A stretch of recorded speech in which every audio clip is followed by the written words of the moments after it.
अचानक। आइए नजर डालते हैं आज की कुछ महत्वपूर्ण खबरों की ओर।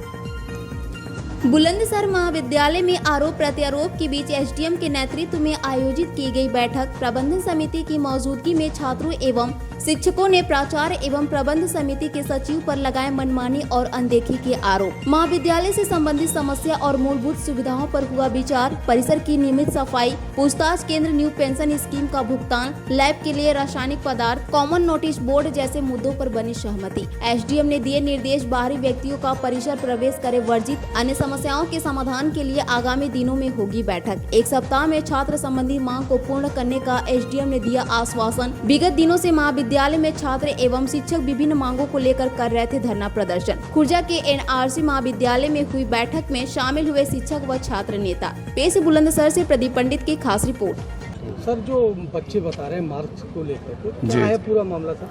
देखिए, ऐसा है, जो प्रैक्टिकल एग्जाम हुआ था उसके मार्क्स हमने 28 मई को ऑफिस को रिसीव करा दिए थे। उसके बाद वो मार्क्स यूनिवर्सिटी जाते हैं। वो यूनिवर्सिटी गए नहीं गए हमें नहीं पता, क्योंकि वो जानकारी हमें नहीं होती है। कौन से विभाग या कौन से सेमेस्टर? केमिस्ट्री के हमारे बीएससी के मार्क्स थे, जिसकी रिसीविंग भी हमारे पास है, जिसे एसडीएम साहब को हमने दिखाया भी कि हम तो अपनी ओर से दे चुके थे। अब उसका रिजल्ट अगर 14 सितंबर में आ रहा है तो ये या तो कॉलेज का प्रशासन पता कर सकता है या विश्वविद्यालय बता सकता है कि कहाँ वो मार्क्स नहीं है, क्योंकि किसी भी मार्क्स को एग्जाम होने के बाद विभाग अपने पास नहीं रख सकता, क्योंकि वो गोपनीय विषय है। वो एक अपराध है, हम उसे रख भी नहीं सकते अपने पास। और अभी मैं बता दूं, 2 प्रैक्टिकल मेरे यहाँ के रह गए हैं, जिसके लिए मैंने कई बार मौखिक रूप से भी कहा और 3 सितंबर को मैंने लिखित में भी 20,000 रुपये की डिमांड की थी कि कुछ केमिकल मेरे पास एब्सेंट हैं जिन्हें मुझे लेके प्रैक्टिकल एग्जाम कराना है, जिसकी सैंक्शन मुझे अभी बताया गया। वहाँ सब लोग थे कि शायद हो गई है, 2-4 दिन में मिल जाएगी। ये बात दूसरी है कि मुझे सैंक्शन तो नहीं मिली कॉलेज से, चेतावनी पत्र जरूर मिल गया, आरोप पत्र मुझे दिया गया, जबकि मुझे सैंक्शन मिलनी थी। कितने समय से वो नहीं है केमिकल? केमिकल तो उस प्रैक्टिकल के लिए नहीं है ना।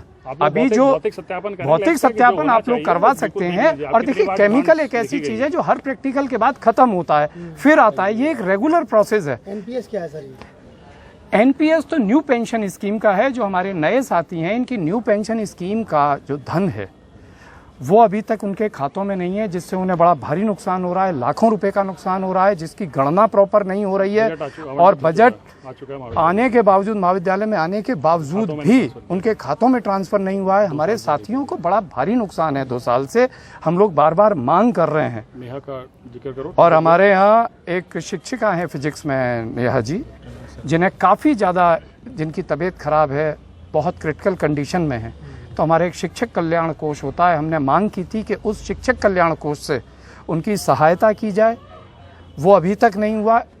केवल शिक्षकों ने आपस में ही कंट्रीब्यूट करके उन्हें किया। अगर शिक्षक कल्याण कोष से किसी को ऐसी विषम परिस्थिति में भी अगर लाभ नहीं मिल पा रहा है, तो हमें नहीं लगता कि फिर जिस काम के लिए हम लोग अपने हर काम में से पैसे कटवाते हैं, शिक्षक कल्याण कोष का जो पैसा है, हम लोग कॉपी जांचेंगे, प्रैक्टिकल लेंगे, जो भी रेम्युनरेशन है उसका एक परसेंटेज कटता है। ये पैसा कहीं से मिलता नहीं है, ये हमारा ही है। हम अपनी एक साथी के लिए उसे चाहते हैं कि उस पर खर्चो, कोई अपने लिए नहीं चाह रहा। इसके बावजूद उस पर कोई एक्शन नहीं हो रहा। बड़ा दुखद है और अमानवीय है। दुखद। उस अकाउंट का हिसाब भी, हाँ, सबसे बड़ी बात यह है कि उसका कोई हिसाब नहीं दिया जा रहा है हम लोग, और ये वर्षों से मांग चल रही है।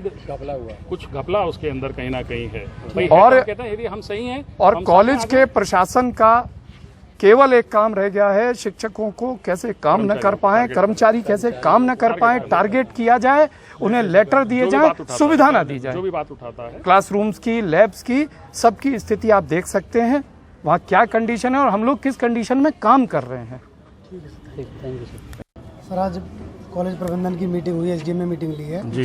किन किन मुद्दों को रखा गया है और किन किन मुद्दों का समाधान भी हुआ है? देखिए, मुद्दे तो विगत लंबे समय से प्रशासनिक लेवल के जो हैं वो चल ही रहे हैं। ये तो प्रशासन की बड़ी अच्छी पहल रही, कोशिश की गई, लेकिन अफसोस इसमें ये रहा कि हमारे जो मैनेजमेंट के जो प्रबंधन के सचिव हैं डॉक्टर मनोज गोविल साहब, उनकी अनुपस्थिति जो है वाकई में ये अफसोसजनक रही, क्योंकि इतने बड़े आंदोलन के बाद जहाँ पर छात्र भी परेशान हैं, कल कर्मचारी संघ भी हमारे साथ था, शिक्षक भी, हम लोग सभी हम लोग साथ थे वहाँ पर। मतलब अभी भी उनकी गंभीरता इतनी मतलब बनी हुई है कि बिल्कुल सोच करके उन्होंने, जबकि वो उनके ये सुनने में कुछ आया, एसडीएम साहब खुद बता रहे थे कि शायद उनकी लोकेशन खुर्जा में ही कहीं थी। कौन कौन से मुद्दे रखे गए थे मीटिंग? मुद्दे तो बेसिकली जो माहौल असंतोष है, खासकर छात्रों के अंदर तो असंतोष है अपनी पढ़ाइयों को लेकर, प्रैक्टिकल्स को लेकर के, लेकिन उसके पीछे जो कारण है कि ठीक है प्रशासनिक लेवल पर जो स्तर पर जो हो रहा है कि ठीक है जो सुविधाएं उन सब चीज़ों को करने के लिए चाहिए वो सुविधा शायद यहाँ पर डिपार्टमेंट्स को नहीं मिल पा रही। हम लोग भी डिमांड लिखते हैं 2 साल से, बल्कि चौथा सत्र है ये कि मनोविज्ञान विभाग में भी हमारे प्रैक्टिकल नहीं आए, केमिस्ट्री डिपार्टमेंट में नहीं है, ज्योग्राफी में नहीं है,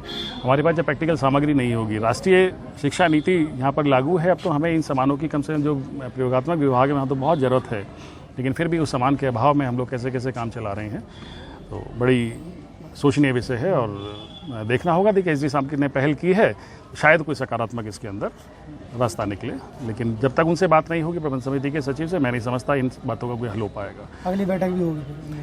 हाँ।